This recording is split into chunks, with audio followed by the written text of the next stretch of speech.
Welcome to the Texas Business Broker, where we bring you industry insights from business brokers and exit professionals. So whether you're a business broker, an M&A professional, or a business owner, this podcast is your go-to resource for insights for top industry professionals.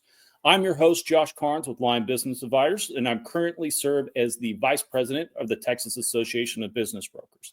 In this episode, we are chatting with Dan Altom, owner of Sunbelt, Texas. We're going to dive into his journey of owning a business brokerage firm here in Texas and the lessons that he has learned along the way. Dan, thank you so much for joining us today. Hey, thanks, Josh. Pleasure to be here.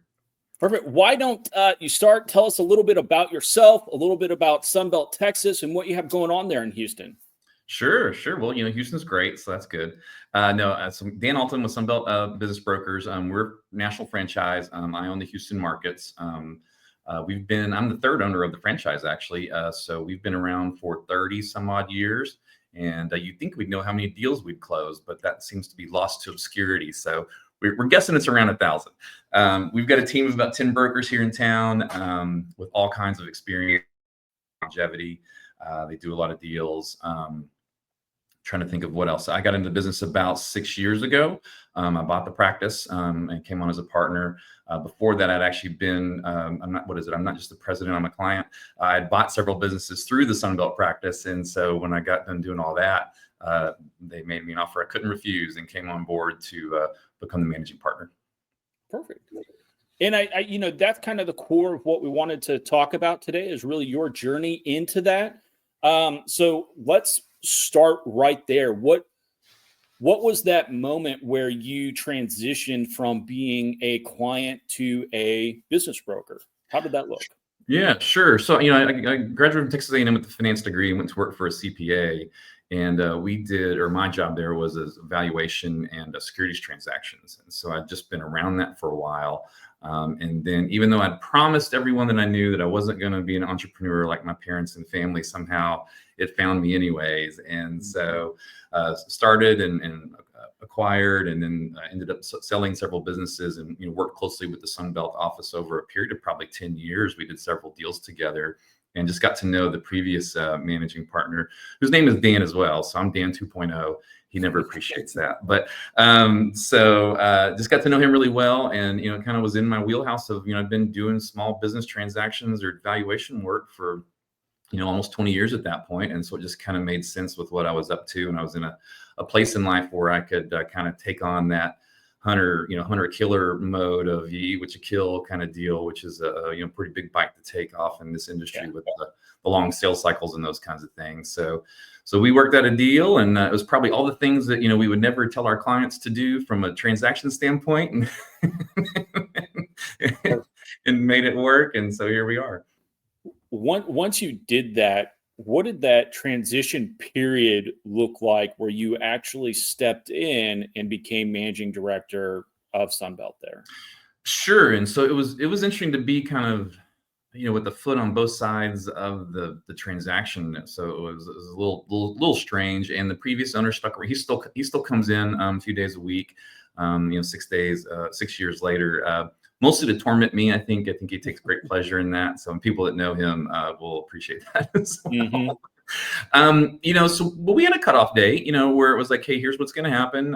It was like a deal that we do with our clients, right? Where here's the effective date and here's why and how, and money moves around and now you're responsible kind of thing. And so just kind of picked up the torch and really tried to maximize the transition and training period that I had with him on getting my feet underneath me and running the practice. And I'd come actually from my businesses were very employee driven, and this is very independent contractor driven, and so the team dynamics and some of those things where I was not only the youngest, but the least experienced person in the whole firm, made for some awkward, kind of conversations, but we transitioned really great. Nobody ran off, buildings didn't burn down, all the things. So, but it was good. And I've been around small business all my life. So it wasn't, a lot of the mechanics of running a business were not a big deal. Yeah. When you first took over as managing director, I'm sure you had some lofty goals, as all business owners do when they first buy that business. What were some of those goals, if you remember them, and how have they changed over time as you sit here today as an experienced managing director and business broker? Because you are. But, You do one deal and suddenly you're an expert, right? Nope.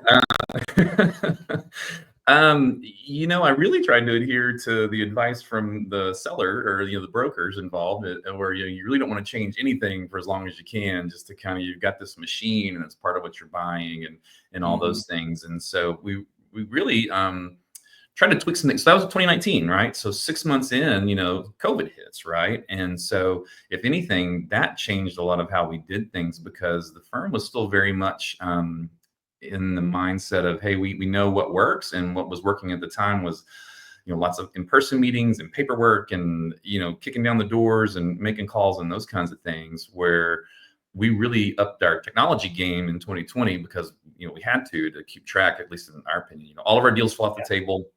We ended up having a year that was financially fine. It was only off by about 10% at the end of the year, which we were really thankful for.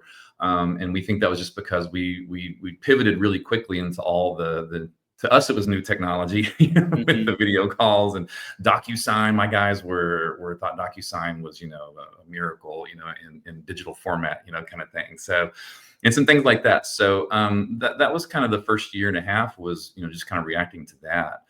Since then, my goal, we had a bunch of lone wolves and still do, it's kind of our practice within a practice. I've really tried to bring in more of a collaboration, team spirit, if you will. We've been looking for some, I say younger brokers, but, less old brokers, to come on board and bring a little bit of that with them as well. Just because I think it's always benefits our clients, the more people that can collaborate on a project. Yeah. Now we run that team approach well, and it helps with the clients when you get going. So let's kind of talk about scaling and running a business broker firm, right? What were some of the key factors that helped you really grow and take on the business and take over ownership in those first couple of years? COVID year excluding, where that was a survival year, right? What are some of the factors that have helped you grow the firm over the last few years? Sure. And we really have, I want to say, you think I'd keep better stats, but I think we've had 3 of the best years of the firm in the last 30 years and in the last 5 years. So it's really been a productive time period here. And of course, I'd like to take all the credit for that. But I really think that team approach and bringing on some new folks and kind of shaking things up a little bit was beneficial, just with the new blood, if you will. Kind of helped everybody kind of re-engage and get more excited about what they do. My team, they skew a little older, a little more retired, that kind of thing. So they're not always necessarily as motivated as somebody like me with, kids and a mortgage in college and, all this stuff, So there's a little bit of, you can bring some energy to the table, then, I think that made the biggest difference on some of that. So you hit earlier on one of the big pieces of advice that we as business brokers give to new owners walking in is don't change a thing day one. Run it as long as you can, learn the process. So when did you decide to make that first major change or that first major hire? And what did that look like in your practice? That's a great question. So we actually kind of shifted from some bodies in the building who, they ended up going on to do other things or moving to be closer to family or whatever, and kind of moving into a little bit more technology. And I say that like it's some futuristic thing. I mean, we finally kind of used the CRM and, some things like that. And it was our efficiency got a lot better. The team was just, terrified that, oh my gosh, I've got to use a different form, or I've got to get that off of the cloud drive rather than, get a printed copy off the wall in the office, copy room kind of thing, And I know that sounds goofy, but we became so much more the ability to process more buyers and get through more listings. And we were so much better at due diligence, and just kind of all the things just got better. And so for us, it's like, hey, if we do these things right here, then we're going to get to the closing table a lot faster, and the old time kills deals. You want to eliminate that as best as you can. Now, I would, for brokers that are out there today who have not done some sort of automation around their buyer process, best of luck. I mean, the buyer inquiries are coming fast and furious, and I don't know how those brokers are managing that process today if they're still going the old school. I think you kind of hit on it, but COVID forced a lot of brokers, us included, to really ramp up that technology piece and kind of come into what was probably standard operating procedure for most businesses out there, but the business brokerage industry wasn't there yet. So what are some of those systems or processes that have been most critical that have allowed you to grow and become more efficient? Sure, and I do need to caveat some of this. We have almost a weekly argument, close to fist fight, over how to handle buyer inquiries, right? Just because there's some strong feelings on how to do that. And I don't think there's a wrong answer. It's kind of whatever suits you, and at least the way we do it at Sunbelt. Hey, if that's how you want to run your individual practice, then great. So. And I'm divided on it, and I treat some of my listings differently, to be honest. Some of them kind of get the fully automated deal where we use our CRM, which is Tupelo, to just process the inquiries, and you get the NDA out there and the buyer profile comes in, and if that all looks well, then out goes the SIM, and it just kind of happens, right? And it's from that aspect, it's a really efficient way to get people information. At the same time, I have some clients that I really need to be more, conscious of their confidentiality, or making sure I know who the buyers are that we're talking to. And so we'll put stops in place to where there's some level of review by somebody before information gets shared, just to try to make sure that we're dealing with somebody that's not filling out their buyer profile, or, maybe is in the industry, or just, all those things. So it's helped. But like I said, we still debate about it internally on what's appropriate to talk to all those buyers first and really spend all that time, right? We've only got so much of it. So. I think that is a big piece of, being flexible in our industry, right? There is no standard operating procedure. There's a book of how we would like to do everything and like to run every process. But every transaction, every deal tweaks a little bit. So the flexibility of it might not fit is a great way to run a brokerage. If I had a penny even for all the times I've started a sentence with, well, it depends. There is no absolute in our industry. There's a let's have a discussion. Yeah, if you're looking for the flip chart, if then kind of thing, you're in the wrong space. Let's transition a little bit into how you guys structurally work deals. So how do you, as an owner, balance working on personal transactions versus the team, and what flows to them versus to you? How do you manage that process? Sure. I wish it was a bigger problem, to be honest with you. I'll jump ahead a little bit here, but when I recruit a new broker or talking to somebody about coming over to Sunbelt, one of my I try to scare them away from the industry, just because, you've got to be eyes wide open onto the mess you're getting into, right? It's a great profession, by the way. Sunbelt, or at least my office, we're not a lead generation machine. So I wished I could promise brokers, hey, I'm going to give you 10 people to talk to every week, and they're good, qualified leads, and just all the things, right? So we don't really do that. So we're not as good at it as I want to be. But the leads we do generate, we do try to kind of qualify here in the office and then hand them out to appropriate brokers. We don't have a real hard and fast system on how we do that, because it depends. And, we try to make a good match, and give folks good leads. For me personally, I've just got a sphere of influence where some projects come in that the expectation is just kind of, I need to work on it. And so those are the deals that I do internally. And I have a hard time sometimes convincing my team, like, I promise this one wasn't a phone call. I know these people, so that's kind of how I do it internally. But, because I want my team to be successful, if they come on board and spend the time and energy and effort, I want to do what I can to support their lead generation or ability to bring on some listings and do some deals. We joke in our firm, because we have the same process. We have multiple brokers, that if I'm taking the lead on a transaction, it's probably a problem child. And it's the one that nobody else wanted, and we probably shouldn't have brought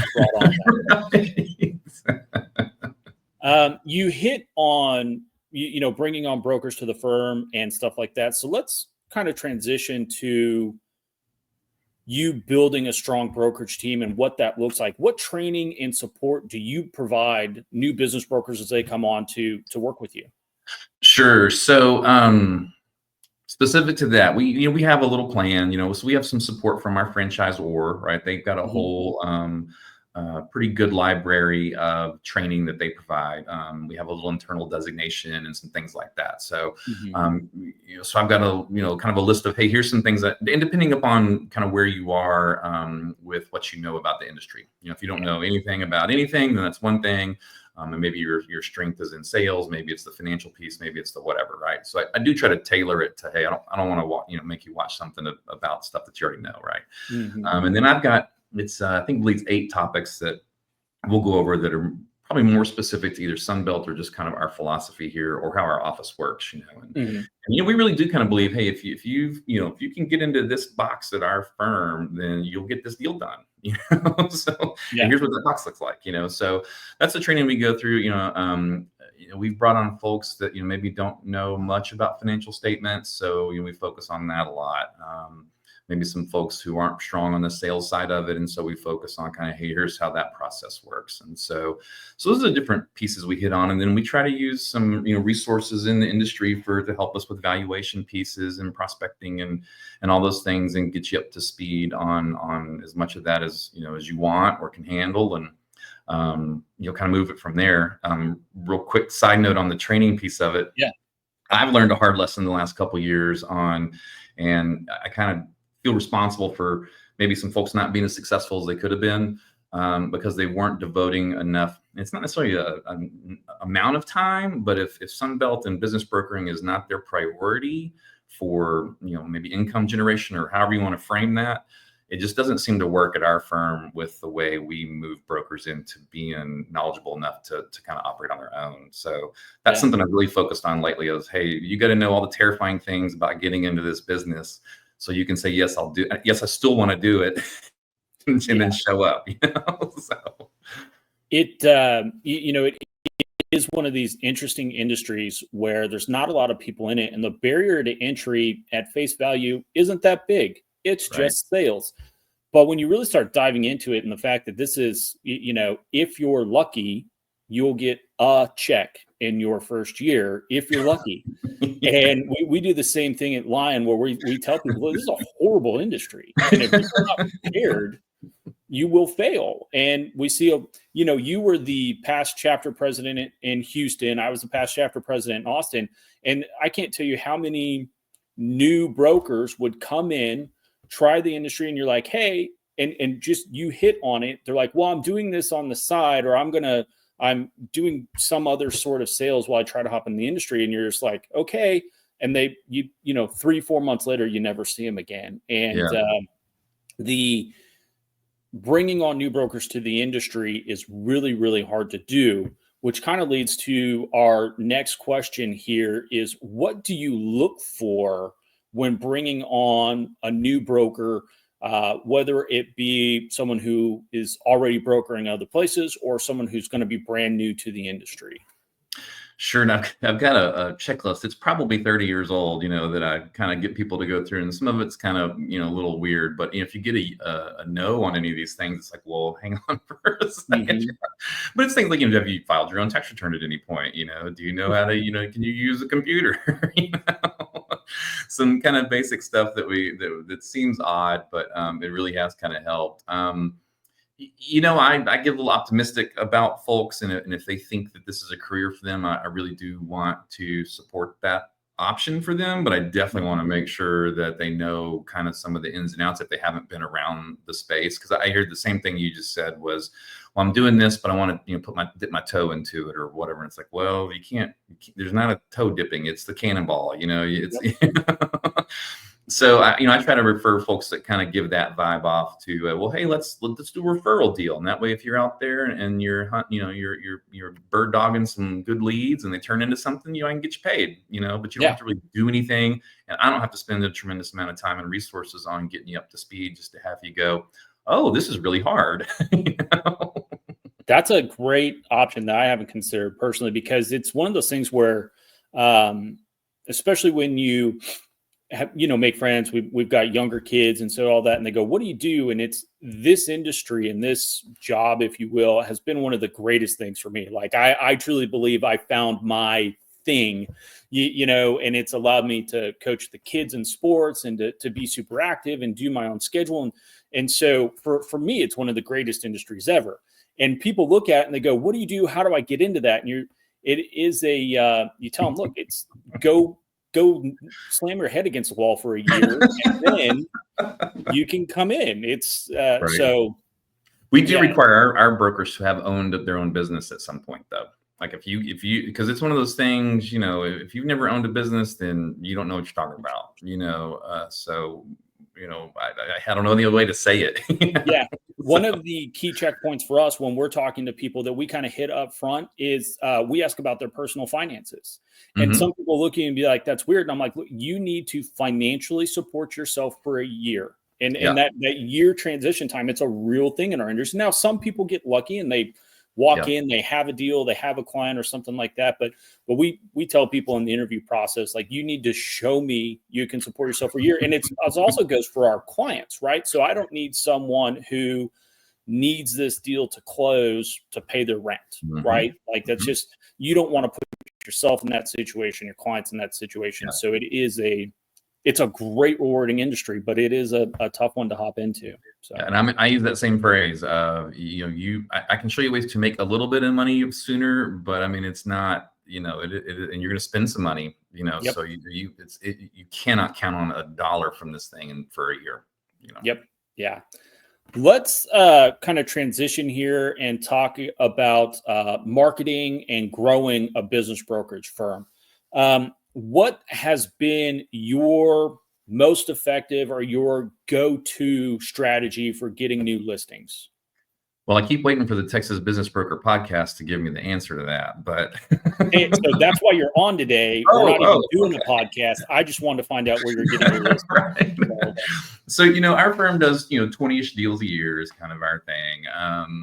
And we look back every year and kind of go, where did our buyers come from? The ultimate buyers, and where did our sellers come from? And it's just a mixed match of things. There's not like here's where they are. So the way I talk to new brokers is like, hey, you got to be pushing things out a jillion different ways. You can't just focus on one thing. You can't really focus on all of them at the same time either. So we were doing all the stuff, right? We've got the social media and our website's always being tinkered with, and we've got mailing campaigns going on. We've got a cold calling service. We've got, everybody's doing donut drops and Taco Tuesdays with the wealth advisors and the CPAs and anybody that's in our kind of, sphere of small business owners. Lots of Chamber of Commerce meetings.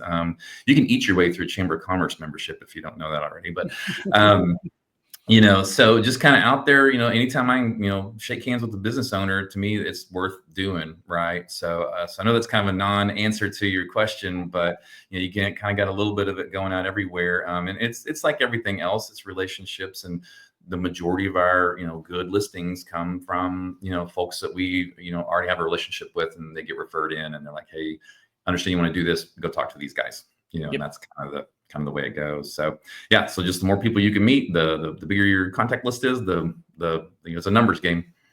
Now, I'm an ex-marketing guy myself, and so when I get the marketing calls from people, they always get mad at me. I go, no, our marketing approach is networking. Right. It's sponsoring happy hours. It's doing this. We do the other stuff, but it's getting out there and networking. And that's really how you grow and get the difference in the great listings versus the listing where you're like, oh man, what just happened? So we've threatened a number of times, and we're not courageous enough to do it, but to turn off every single channel of marketing we do and only spend 3 days a week going out and seeing those small groups of referral partners. And that's it. Spend all our money and time on those guys. But we haven't had the courage to do it yet. There's still a few things where you're like, why are we spending money here? Just because 5 years ago we got a deal out of it. So it only takes one. How has your overall marketing approach shifted from when you took over the firm to now? Is there more of a cohesive strategy, or is it still just kind of you're out there doing stuff? Yeah, I'd like to think there's a little bit of a strategy. I mean, we do have a third-party marketing firm now that we're engaged with, and so I believe, at least to a degree, our firm kind of puts out a consistent, branded message that people kind of get used to a cadence on, whether that's good or bad. But and we try to kind of make things cohesive as best we can with look and feel, and maybe industry of the month or something like that. So Mhm. I'd like people to walk in, kind of go, I feel like I already know you, or where you're coming from, or what you're doing. It was what we really kind of, the goal was, and just to be more consistent about it, because you get caught up on working on getting a deal to closing or due diligence or something, and all of a sudden you look and man, I haven't, called anybody in 2 months or whatever. Mhm. It's like, so that just the cadence of doing something has kind of been probably the biggest thing since I've been here. Nice. You kind of hit on industry of the month. When does there's a movement for people to specialize in our industry? There's a push kind of from industry leaders top down saying, hey, you should specialize or have a niche. And then also a lot of times when we're talking to clients, you get, do you specialize in my industry, right? We get that question all the time. Does anyone in your firm specialize in an industry, or does your firm specialize in an industry or deal size or service type or anything like that? Well, I mentioned earlier, once you do a deal, you're an expert, right? No, I'm kidding. Hmm. Not. It's a little bit on purpose, but it's also just kind of a little bit of maybe some background. So when I was talking about when prospects come in, maybe we try to match them up with a broker. We've got a guy in our office that has done just loads of landscaping and those type of businesses. And so when somebody comes in, like, man, you got to talk to David, because he's our, he's so familiar with that industry. Hmm. And we get some automotive services. We've got a couple guys that they've done so much in that space that, expert, I don't know, but they know a Yeah. lot about it. They know the players, they know how it works. They can talk the language with the seller. There should be a comfort level there, which is why we try to match that up. We kind of shift that question, at least for us.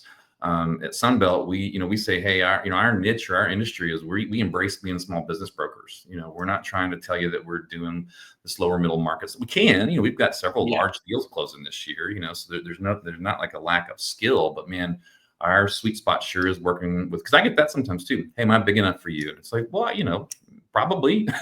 Yeah. So, we just kind of own that. Hey, we've done enough deals and we've got an experienced enough team. There's very, very rare that somebody comes in here that we're not familiar with your space, at least somehow, some way, in some form. Let's kind of switch as we start to wrap up here to industry trends, because we talked about there is a shift with people saying, hey, you should niche. And if you go to the IBBA conference, there's a couple speakers that hit on just restaurants or just dental or just this, and there's some guys who make a really good living. The top producer 2 years ago was a vet specialist, right? Yeah, I like that presentation. Yeah. But so what are some of the larger trends or things that you see shaping the business broker industry as a whole right now? Yeah, well, I certainly see that. Our franchise model, just in general, not just my office, but just kind of in general, is this small business approach, generalist, especially since I'm kind of geographically limited to a degree as well. So we've got to be mindful of that, but definitely see the industry thing happening. I think just the awareness of the industry is growing with your consumers, with your sellers and buyers, which I actually think is great, because I think the rising tide lifts all boats kind of thing. Yep. So 10 years ago or even 6 years ago, you could walk in, and if you could convince a seller that that the business brokerage world actually existed, you had them as a client. And I'm running into more and more, but I'm going to go visit with 3 people, which I think is great, because it gives people even more confidence if they select you to be their representative.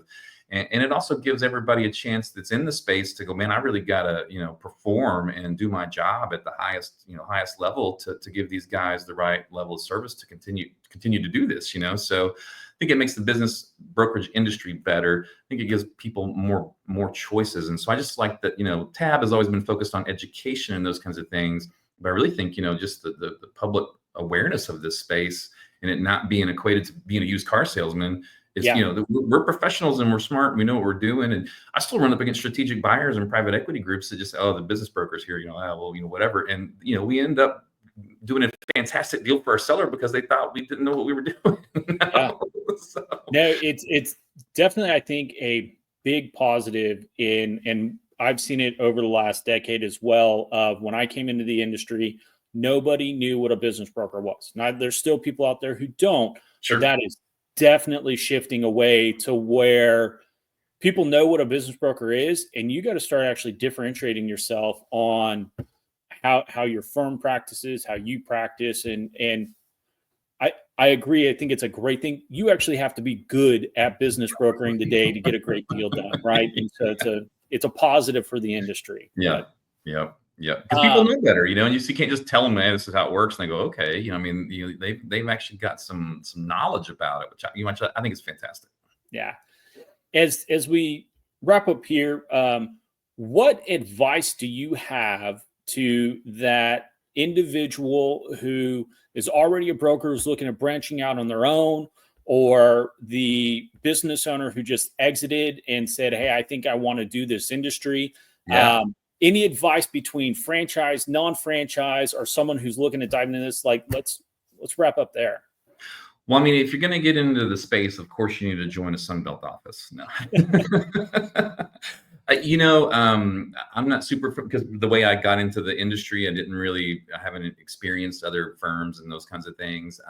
So our franchise is pretty, from top to bottom, is pretty loose on kind of processes and things. They're much like we treat our team of, hey, it's practice within a practice, and if that's how you want to do things, and as long as you're being appropriate, then great, Mm-hmm. So I like that, but we also have a brand that I think people recognize, and if you're going in on your own, that's just lots of people just think, I'll get a website and a business card and go to the Chamber of Commerce and everything will be great, and man, having a name that people already know, and as frustrating it is sometimes to not know how they know your name, or they don't know how they know your name, it's at least you've got that kind of penetration into the marketplace where, oh, I've heard of you guys, it's like, okay, great, So that's just a huge thing that I think some people that start a business, no matter what business it is, don't realize that can be a huge thing. Some of the processes and things are great. I'm sure you have this too. Every franchisee, though, at some point is like, well, I don't really need the franchisor anymore, but I'm still sending them all that money. Mm-hmm. So there is that. I love firms like yours where you've got this presence now, where you've created that in and of yourself, and you have your way of doing it, and still have some of that control where you can make those decisions without having to worry about it. So, but I'm a team guy, so I like being part of a team and having a team. So it'd be hard for me to say, hey, go get a work suite and hang a shingle and go, when just being around other people to collaborate on and look at things and get different ideas and all that kind of stuff. Just, it's a 1 + 1 = 3 thing, in my opinion. You hit on the having a brand now. It has taken us a while to build that brand. So I would looking back, as we are not a franchise, but looking back, what you just hit on of being able to walk in a room and someone knows what Sunbelt is versus your own independent brand, it takes a while to build that up. And we're just now seeing, I think, for our firm, the fruits of, I hopped on a call with a financial advisor in Dallas the other day. And they're like, Lion, I think I've heard of that. And it's only because we've had a guy up there in Dallas for the last 5 years. Yeah. So for those that are looking at it, look, you might want to give these franchises a second look. There is something to a franchise and having a brand, I guess. Yeah. So. Yeah. Now, one caution on that, though, is you'll end up saying, maybe with you too, you sign some pretty, can be restrictive non-competes, and some of the bigger firms will really hold you to task on that. So you're going to want to like the folks you're dealing with, and like the system, and like all those things before you just kind of make a commitment like that. It's a big deal, which is why I'm also probably not the best recruiter, because I'm like, this is a big deal and you should really think about it. It's terrible. I've talked more people out of joining the industry than I have talked to into coming. So for sure. Hey, so Dan, I appreciate you taking the time to chat with me today. I appreciate you helping me just dive into the industry and do a little inside baseball here with what it looks like to being a business broker, insight into Sunbelt, Texas. If anyone is looking to connect with you further, how do they get a hold of you in your office? Sure, you shouldn't have to try too hard, I hope. But yeah, sunbelttexas.com is our website. You can find me on LinkedIn and all the other things. And hey, we sure appreciate you, Josh, and all the work you put into the industry, not just in Austin, but in the state. And I'm sure we'll see you on the national stage at some point too. I am speaking at IBBA later this year. So I told you. All right. Well, that is a wrap for this episode of the Texas Business Broker. If you found any value in today's conversation, be sure to like and subscribe, and don't miss any future insights from industry experts like Dan. Also, if you have a topic that you would like us to cover or discuss, or a guest suggestion, please reach out. I'd love to hear from you. Until next time, keep closing deals and making an impact on businesses here in Texas. Thank you for listening.